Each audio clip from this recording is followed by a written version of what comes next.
My name is Diana Harrison. I'm a professional makeup artist in the television and film industry, proud IATSE member, and I'm excited to share a little bit about my experience as a makeup artist with you.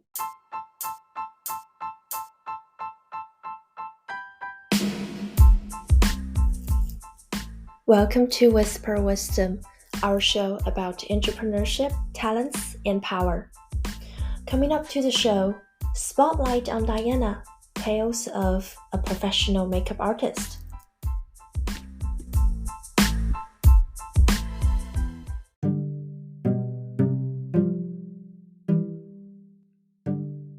Diana, welcome to Whisper Wisdom. Thank you so much for joining me. Thank you for having me. Hi, Olivia. How are you? Good, good. So, how did you first become interested in makeup artistry?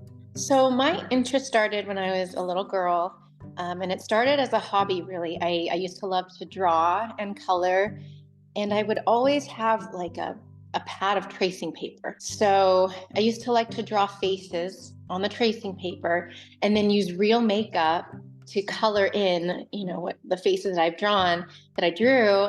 And then I would hang them up in my window. Oh. It was kind of like stained glass in a way. And I just thought it was so beautiful. And then I started doing makeup on friends for school dances. And that's when I realized how much I really loved doing makeup.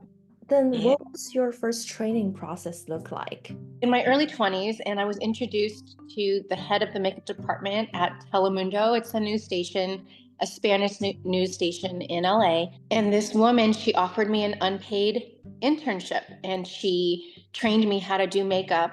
It was over the course of about 2 months. And my official training came later when I went to Mud in Burbank. I would say I learned backwards, if you will. I was really good at doing makeup, but I knew nothing about hygiene and sanitation, cross contamination, all that stuff. And really, a makeup artist isn't a makeup artist unless they're properly trained in all areas of the craft. I knew zero about hygiene, and it wasn't until later that I got my formal training and learned the right way. So Yeah, that's how that started. sounds very terrific. Of course, that you actually start that hobby from childhood and made it to your career later on. That's amazing. What was your first job in the Hollywood industry then, and how did you handle that? I actually got my start in news makeup. So after the 2 month internship, she offered me a job and I got hired onto the makeup team as the weekend makeup artist. So that's how it started. And I was there for about 10 years working for Telemundo and NBC News. Then I started working for the promotions department, where we would do a lot of commercials for like Toyota, Panda Express, McDonald's, car commercials, that sort of thing. I was there for about 10 years and then I moved on to sports and I worked for the Dodgers and the Lakers at Spectrum Sports Network. At the time, it was Time Warner. That was a lot of fun. That's probably a highlight of my career. I loved working in sports, and everybody there was really nice. From sports, I went on to work at Access Hollywood, and I did entertainment for about 2 years, and working there simultaneously with sports, actually. I did makeup for the news anchors and the sports analysts. For example, for like the Dodgers, it would be John Hartung, he was the news anchor. And then they would have former baseball players like Jerry Harrison Jr., Oral Hershiser, Nomar Garcia Parra, those guys. What is it like working so closely with celebrities? And do you have any interesting stories about preparing actors for their roles? So, working with talent is a skill on its own, separate from the makeup, right? You have to be ready for anything. Sometimes you'll get someone who is very particular and they direct your every move. And other times you'll get someone who gives you the freedom to really just create on your own. So, you have to be patient, you have to be flexible. You just never know, what you're going to get. And really, you build a relationship with these actors, celebrities, athletes, whoever you're working with, because you're in their personal space. You're so close to them physically. You build a trust, you build a relationship. Sometimes they get personal and share private stories. And then, you have to keep that secret because it's really trust that's being built there. And then how do you approach transforming an actor into a character that is far removed from their natural appearance then? far as transforming an actor into a character that's far removed from their natural appearance, unfortunately for me, that hasn't happened yet. So my experience is applying beards, applying mustaches, facial hair, fun festival like makeup. But I think one of my biggest things was transforming an actor from being alive to being dead. Oh my God. How did you do that? So basically, when an actor lands in the makeup trailer, they have already met with the director. They know what they're doing. They know what happens with their character. My job is to sit with the actor and then go over everything from start to finish, just so that we know we're on the same page. I'll explain my process, talk about the products that I'm going to use, and then like the application process, especially like if it's body makeup or if it involves tattoo covering, if they're wearing a robe because they have to do like a nude scene or, implied nudity, whatever it is. We just, it's important to get like a feel for their comfort level so that, that's where the trust starts really. We can start building from there. Some celebrities on the movie, on Netflix shows, and you see their body has six pack and, it just looks very good muscle. Did you do makeup on them? And So instantly what comes to mind is Ken from the movie Barbie and Gosling. So yes, I have done body makeup on men where I have enhanced their six pack. And really you can use airbrush, you can use a bronzer, like a matte bronzer. Yes, I've done that. And that's very entertaining. oh, really? So there Yeah. actually is a way to make sure your muscle is showing more. Yeah, if it helps if they have like a base ab situation, but if they don't, you can definitely create it. Yeah, fun, good time. Yeah, good time. So, can you walk us through your creative process when you first read a script or get briefed on a character's look? So as far as like reading scripts and all that, I love reading scripts. It's one of my favorite things to do and one of the reasons why I wanted to cross over to scripted shows. Before I worked on scripted shows, like all my experience leading up to that was news, sports, entertainment, game shows, that kind of thing. And then of course, private clients. But I was really working hard to get what's called being placed on the industry experience roster. That's where you work for 3 consecutive years, 60 days a year. And then with that experience, you can be placed on the roster and then work on scripted shows. That's where, I went from live television to scripted shows, and it's just a completely different ballgame. So my process for reading a script is this. I read a script 3 times. The first time I read it through like a book. The second time I read it for the actions, right? Like, is the actor running? Is the actor swimming? Are they sleeping? Are they at a party? Did they fall off a bike? Is there an intimate scene? Things like that.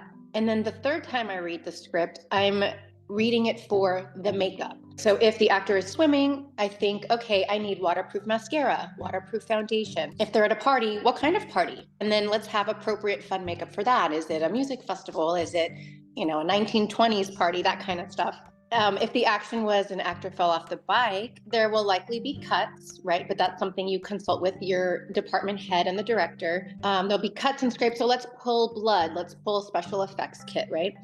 If there's an intimate scene with kissing, I'm thinking, okay, lip balm or like a lip stain that doesn't budge, because you want to make it easy on yourself. If you use a lipstick, let's say you use a bright red lipstick, but why would you?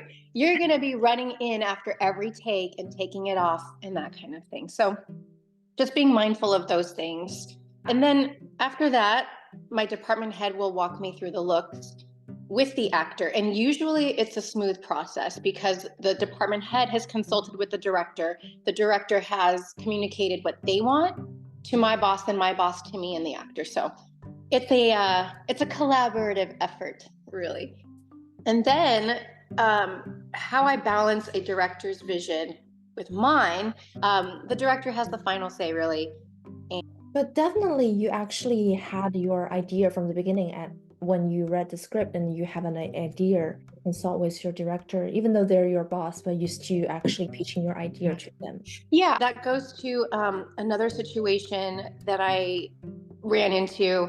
I was working on a low budget film a few summers ago. So the director has a vision, the actor has a vision, and then the artist has a vision. And you take these ideas and you help them come to life. And you're really telling a story through makeup. That's what I always like to say. I'm telling a story through makeup, through hair, through clothes, whatever your department is. It's collaborative. Most of the time, it's a smooth process. There was one time on a small project, the director was fighting the actress, one of the main actresses. She was fighting her on individual lashes. The actress was not comfortable going on camera without lashes. It turned into this whole drama. But I feel like sometimes you have to pick and choose your battles because, in my opinion, a few individual lashes won't ruin a storyline. And if it helps the actor feel more comfortable, they will perform better. So sometimes I have to really fight for my actor and pull the director aside and say, hey, I can just do a few, So in this case, the actress won, but it's really finding that balance and figuring out, okay, is this going to ruin the storyline? Will this enhance it? If it makes the actor happy, and making the actor happy is always my goal. Because if they're comfortable, then I feel good, they feel, everybody succeeds. Yeah, I do understand. Like, for example, myself, if I don't have lashes, I won't feel confident. And that Yeah. confidence is actually coming from the makeup, the whole part of it, right? Yeah, And each of the individual have their own mind about how they look, what looks the best for them individually. Uh, absolutely. so these questions are actually for myself. So what are some of the most innovative makeup techniques or products you've used? Honestly, nothing that's gonna blow your mind, but every technique that kind of was like a whoa, like a wow, a mind-blowing moment was little things that I picked up from watching other artists. It's one of my favorite things to do. I'm an observer, I'm a watcher, and that's how I have learned all my little things. A couple of these things are, for example, when you apply false lashes, Todd McIntosh, he was the makeup artist on Buffy the Vampire Slayer. Brilliant makeup artist. So his technique for applying false lashes was he would put the glue on the band, tap it onto the lash line, and then take it away and wait about 30 seconds for the glue to get tacky. And then he would go back, and it was just like it was magic watching grasp on and holding on for dear life. Like, I just thought that was so innovative. It just seems so simple, but so effective. And that's one technique that I took from taking his class, was how to apply the false lash strip. Another one is when you do mascara, when we put mascara on, we're going underneath the lashes, right? But what about the top? So I once saw this makeup artist take a mascara fan brush, and after she had done all the things, she went on top and painted the top. And sometimes you'll see like the color difference, like if someone's wearing black mascara but their lashes are brown, you'll see the top and it's brown. Another one is, I'm in my 40s, so I obviously can't wear makeup like I used to. I have to lighten up on the powder because like I get the under eye creases, right? And it just doesn't look great. So what I like to do is take a beauty blender, and after I've applied my foundation, I let it set on its own. And then I'll take a beauty blender and spray setting spray on the blender and then just tap it under the eye. And that holds my under eye makeup so well. Amazing. And really, like, it's just so simple, but they're really effective techniques that I've found. That's why I love watching like people do makeup, because you just pick up little things here and there. Yeah, makeup is fun. It's definitely like a designing project Yeah, yourself. definitely. Oh, Yeah. it's fun. So, Yeah. can you explain a particular complicated or unique makeup effect you've achieved and the process behind it? My initial thought is continuity. That is one of the most challenging skills in makeup, in hair, in any creative um, industry that you will participate in, especially with scripted shows. For example, when it involves blood or special effects, there's so many different kinds of blood. There's gel, there's scab, there's blood for the mouth, there's light, there's dark, there's so many different things. But I love working with blood. On an episode of Grey's Anatomy, I got to team up with the special effects department, the costumes department. And in this episode, a young woman hemorrhages and dies. The way it was shot, it was so challenging because we shot out of sequence, which is very typical, but we started the episode where she was already dead. So I had to work backwards. So I had to start her dead and then make her alive Wow. as the episode went on. So starting, I had to make her really pale. There was blood everywhere. And working backwards till she was alive was just so challenging. It was tough. And I joke and say that I earned every dollar in that episode, but I really had the time of my life. We shot on location at Malibu Creek and all over LA. So I just had to keep up with the photos for continuity. Okay, like, and then we would go back to the scene. So shooting from dead to alive was probably the most complicated thing I've ever done. Which episode was that? It was season 19, episode 1. Okay. And then, of course, like, I'm my own worst critic, and I was watching it, and I'm like, oh my God, that stain on her cheek on right here, that wasn't there before, and oh my God, it's hard to watch my own work as well.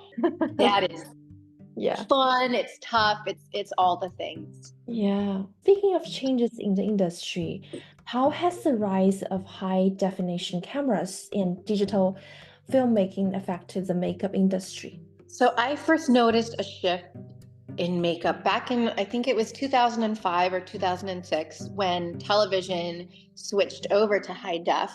And that's when airbrush makeup exploded. The biggest thing for me to learn was to lighten up on coverage. I started in news, which was really heavy, mostly grease-based makeup. It was all the thick foundation. So learning to lighten it up, it was like learning an entirely new skill. And that's where airbrush and high def television really pushed me creatively. And then, of course, crossing over to television, TV makeup is just so much different. The makeup I do, like on Grey's Anatomy, for example, is so different than what I would do on the 11 p.m. newscast on Telemundo. So lighter layers on their faces instead of heavier, because those high definition cameras going to shoot. Yeah, and it also really pushed an emphasis on skincare. It was all the product, the primer, the this, the powder. But now with using less makeup, you really have to take care of the skin. And where I didn't learn the importance of skincare when I was doing makeup for news, I really learned it when I crossed over to scripted television, and how much emphasis these brilliant makeup artists really put on skincare. It's everything. Speaking of skincare, can you share with me your skincare routine? Okay, my skincare routine is very simple. I use a benzoyl peroxide face wash. I'm just acne prone, so I use Panoxyl. You can get it at Target. This is nothing fancy. I use a lot of emu oil. It's good for fine lines and wrinkles. It gives you a nice texture. And SPF, of course. I'm a huge fan of Supergoop. I love their glow screen. Yeah, their resetting spray is wonderful. The glow oil is amazing. It looks great all over the body as well. I love skincare that has SPF in it. It kind of takes the guesswork out of it, especially I think there's certain foundations that I use that have it as well. And I'm all about like hydration sprays like Mario Badescu. I just got one from Clinique. It's like a moisture surge spray. I use tretinoin also just to remove like superficial layers of the skin. It's a prescription, heavy on the SPF. Like I always say, SPF is your BFF. So, in your review, how has social media influenced Hollywood makeup trends? I feel like social media is like the makeup trend. Like when I want to know what's in or what's trending, I take to Instagram and I go look at what these brilliant makeup artists are doing. I'm a huge fan of Emily Chang, Joe Baker. I like to see what's going on, and I think it depends on how you view it. There are some makeup trends that are just absolutely ridiculous, but I feel like it's a good resource for makeup looks, makeup trends, finding and discovering new products. That's where I've learned a lot about products. Sometimes you kind of get into like just a routine when you're in a makeup trailer and you're using the same thing over and over and over. And the younger actors, they want to know what's new, what's fresh, like what do you have on your station, do you have drunk elephant, do you have all the good things? So I try and pay attention because you want to keep your actors happy. You don't want to be using some outdated product. So, when we were at the beginning, I think you mentioned about when you entered into the makeup industry, you didn't know how to keep hygiene and how to keep everything in the stages very on trend and everything. Makeup artistry involves a plethora of chemicals and close personal contact. How do you ensure safety and hygiene on set? Well, when I'm handling chemicals, for example, I use gloves. I use a lot of gloves, and I'm always hand washing and sanitizing. When an actor walks in the trailer, I always let them see me either washing my hands or sanitizing, sometimes both. And then as far as like products go, we label everything. So there's no confusion. Every actor will have their own lip balm. They'll have, their own specific products, especially like mascara, things like that you should never share. And to avoid cross-contamination. If it's a community product though, like where it has a pump, or that's always helpful, we'll pump it out onto a palette. Or if it's something that you need to dip into, we'll use a clean spatula. And then just being mindful, no open food.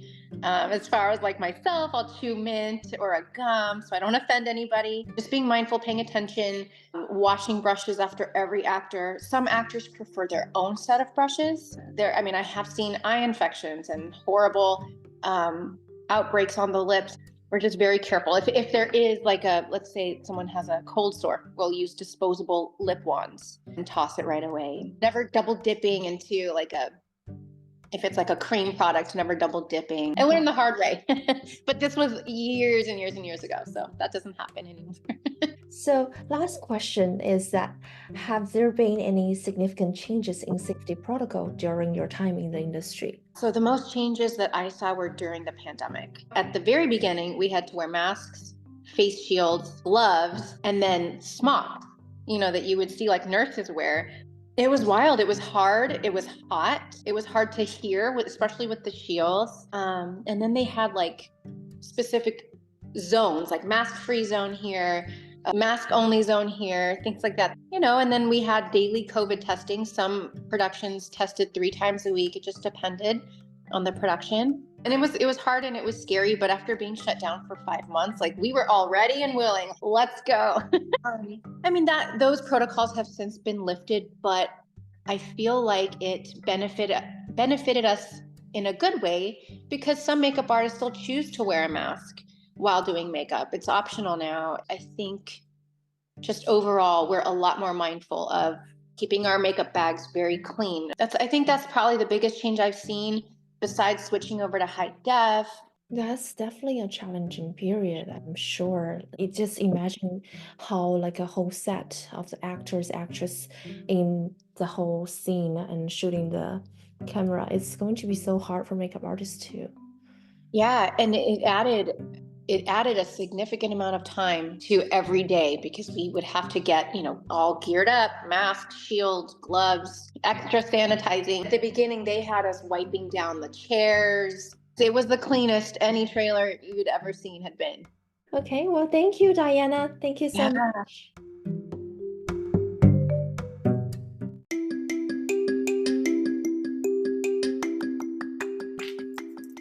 That's all for today. Thanks for listening. See you on Monday.